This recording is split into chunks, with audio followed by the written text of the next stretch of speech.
তো আজকে কাজে যাওয়ার পর এরকম ভাবে ব্লাস্ট দেখবো কোনোদিন ভাবিনি। তো কি হয়েছিল চলো তোমাদের প্রথম থেকে বলি। তো প্রতিদিনের মতো আজকেও আমরা কাজে চলে গিয়েছিলাম, আর আজকে আমাদের প্রথম কাজটি ছিল টাওয়ার 11-এ। টাওয়ার 11-এ কালকে স্ল্যাব হওয়ার কথা ছিল কিন্তু হয়নি, কিছু কাজ রয়ে গেছিল সেই জন্য।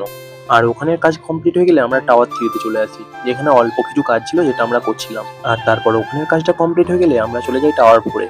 তো আজকে এখানেই হবে ব্লাস্ট। তো যেখানে ড্রিল করছে দেখতে পাচ্ছ ওখানেই হবে আসল ব্লাস্ট। তারপর আমরা দূরে চলে আসি কারণ ব্লাস্ট হবে, ওখান থেকে চলে আসতে হবে। তারপর আমরা চলে আসার পর আমরা বসেছিলাম এক জায়গায়, আর জেসিপি দিয়ে ওটা চাপা দিয়ে রেখেছিল কারণ যাতে পাথর না এদিকে ওদিকে ছিটকে যায়। আর তারপরে বিশাল শব্দ করে হলো ব্লাস্ট, চারিদিক ধোঁয়ায় ভরে গেল। আর এই দেখো ব্লাস্ট হওয়ার পর কি অবস্থা হয়েছে।